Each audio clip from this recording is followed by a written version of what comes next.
God created the heavens and the earth. And as God transformed the world into his creative, constructive delight, with light and water, creatures of the air, birds of the air, and of the earth and of the sea, we looked upon it, and when you read in chapter 1, verse 25, the Bible says the Lord said, it is good.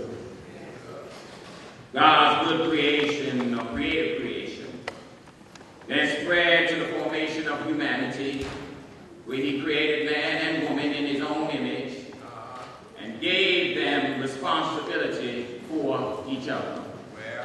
The land in obedience unto God. They walked that way for a while, until the enemy came along and started planting bad seed in the mind of God's good creation. The enemy comes to Eve and says, did God say not to eat from the tree of good and evil? You will not die, the enemy questioned. Your eyes will be opened, and you will know good and evil. Eve gets confused and listens to the enemy rather than to the good God had initially planted. And when the enemy plants bad seed in God's good creation, it causes nothing but confusion, division, separation, and disobedience unto God. The intrusion on God's good creation is what causes confusion in all of our lives. Everything can be going so good and growing so good and going so well until the enemy starts his tricks by giving us stuff at the same time God gives us something. God gives us a job, and at the same time, the enemy can give us a job. God gives us a title and recognition, and at the same time, the enemy can give us a title and recognition.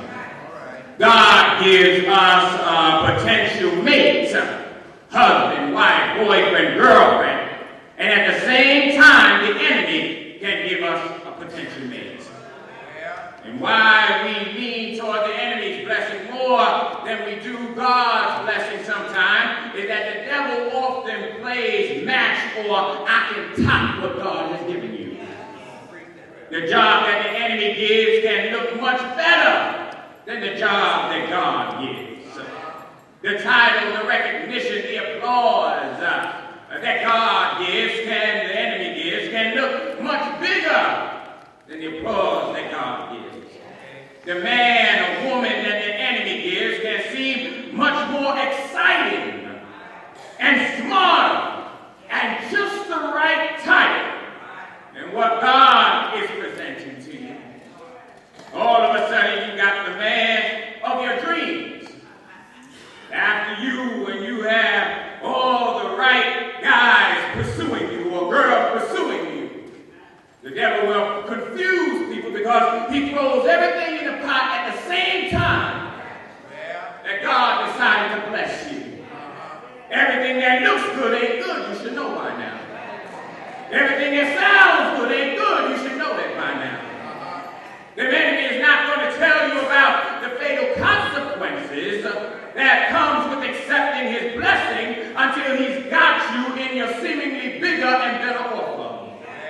He's not going to tell you the car is going to ruin your finances.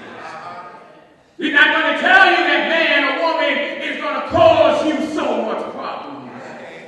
He's not going to tell you that the applause that you're getting is not going to last long because the same people who applaud you one minute is the same people who put you down the next. They ain't going to tell you that. Not going to tell you. Notice how the devil comes. This is greatness of this. This is the craftiness of the enemy. He doesn't just come with the offer when you don't have it.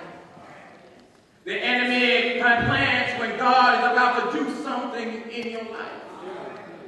When God is about to make something happen in your life. The devil has the same cell phone that you have, and he's tapping into the information that God has given you.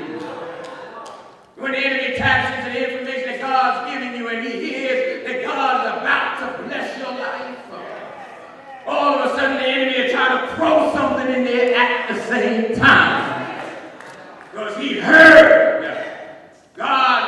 peace, but the enemy loves confusion. The enemy loves to confuse us and make things difficult for our lives and for our finances. So he'll plan at the same time God is working on your blessing. This is said so rhythmically, and I would say so philosophically, in the parable that Jesus gives.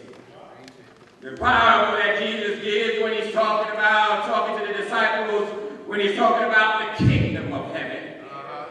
Jesus said the kingdom of heaven is like a man who sowed good seed in his field. Good seed. But while everyone was asleep, his enemy came and sowed weeds among the wheat and then went away. The Bible tells us that we ought to watch and pray. In other words, you have to always be aware that your enemy or the enemy is always trying to ruin what God is trying to do in your life. The problem is the text where Jesus points it out so clearly is that it says everybody went to sleep. And while they were sleeping, the enemy creeped on in. How the enemy comes in and starts confusion, division, and destruction is when everybody falls asleep. I'm a distracted sleeper myself. I can sleep somewhat hard, but at the same time, somewhat disturbed in my sleep. My wife is a light sleeper. If the clothes fall off the bed or something, she'll wake up in here. Something beats, she'll wake up in here. Malachi walks around in his sleep all night. The idea is when I'm asleep, my wife hears something, she'll get up and then wake me up at the same time, no matter what it is. But the good thing about that is that not everybody is always sleeping at the same time. When you're not always sleeping at the same time, I mean that somebody is keeping watch over what's going on in the house. And the problem is when everybody begins to fall asleep, the enemy knows when you're falling asleep that the enemy can creep on in and destroy everything that you have. Somehow, if we were to make this relevant, everybody at one time fell asleep in the home in our community. They fell asleep in the church. They fell asleep in the community. And even in the marriage, everybody is falling asleep. And therefore, when everybody falls asleep, the family suffers. Nobody is awake or aware or concerned about what the enemy is doing. And while we're sleeping, the enemy is creeping up in order to take everything that we have in our lives, including our peace and our prosperity from God. The enemy looks for everybody to be asleep. The thing I like about the servant in all of this is when he wakes up and he sees the field.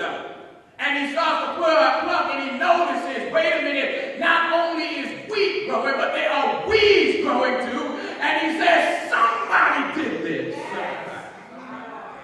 Who did this and where did the weed come from? Where did it come from? The thing I like about the servant in this story is that he's angry about the situation.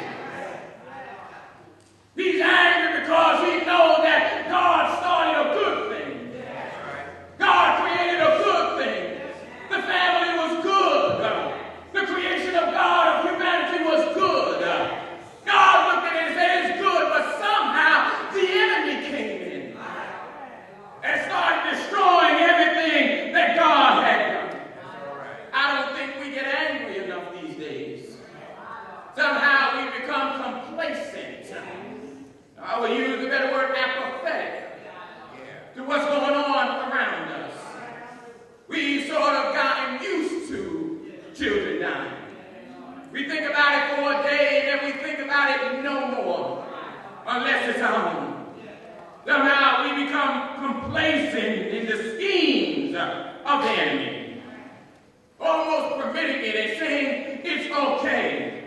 Anything the enemy does, and we don't even put up a good fight. While we were sleeping, the enemy came and destroyed the family dinner time. Used to be a time where people would come together, families would come together for dinner, share with one another.